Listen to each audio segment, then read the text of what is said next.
Hello, everyone. So this morning, after running a quick errand, I stopped over at my grandmother's house for a while. Since I'll be moving to Ohio in 2 weeks, I wanted to take the time now to visit her and my aunt and uncle since I won't see them until Christmas. One thing I do enjoy about her house are the unique trinkets and conversation pieces she owns, like these fake dogs on the porch. Further inside is this little ceramic gnome that has literally been in the same spot for probably over 30 years. There's pictures of me playing with it when I was a baby. Then, of course, you have the cuckoo clock that's been there for just as long. She also has these random jars just sitting in corners around the house. This one is full of buttons, this one has marbles, and this one also has buttons. There's also this shelf of rather unique looking dishes that's literally not changed in 30 years or more. And then there's this red mouse that hangs from the ceiling fan that used to be my entertainment when I was a baby. It's interesting how many memories I have from this house, most of which outnumber those of my own home. There's also this golden locomotive on the wall of the stairwell into the basement. It's been there as long as I can remember, and I always just kind of overlooked it. Until today. So after sitting for a while, we went down into the basement where they started the day's project,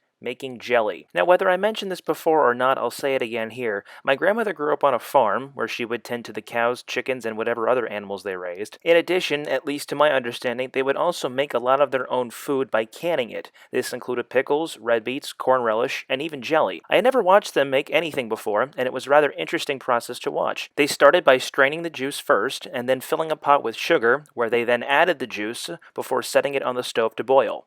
That's where I helped. Baba then stirred the mixture for a while, and then once it boiled, they added another ingredient, and then, after a minute of boiling, they took it off the heat and began pouring it in cans. My uncle topped off the cans with a layer of wax to seal them once they were done. After adding the wax, he set them to the side using this interesting contraption, and once everything was done, they had 9.5 cans of fresh jelly. After doing the dishes, we went upstairs, where I set my can on the side to take home.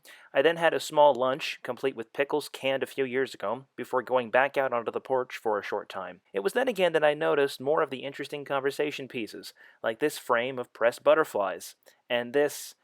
I'm not exactly sure what this is. But if I had to guess, I do know it's been there a very long time. I left a short time later, heading back home after an eventful morning. Now, while my family isn't exactly the most socially experienced and up to date as most people would be, they're still interesting and are very knowledgeable when it comes to farming and making their own food, some more so than others. I'm glad that I had my camera with me to document this process, that I'm sure I'll continue into the future. I'll see you guys tomorrow.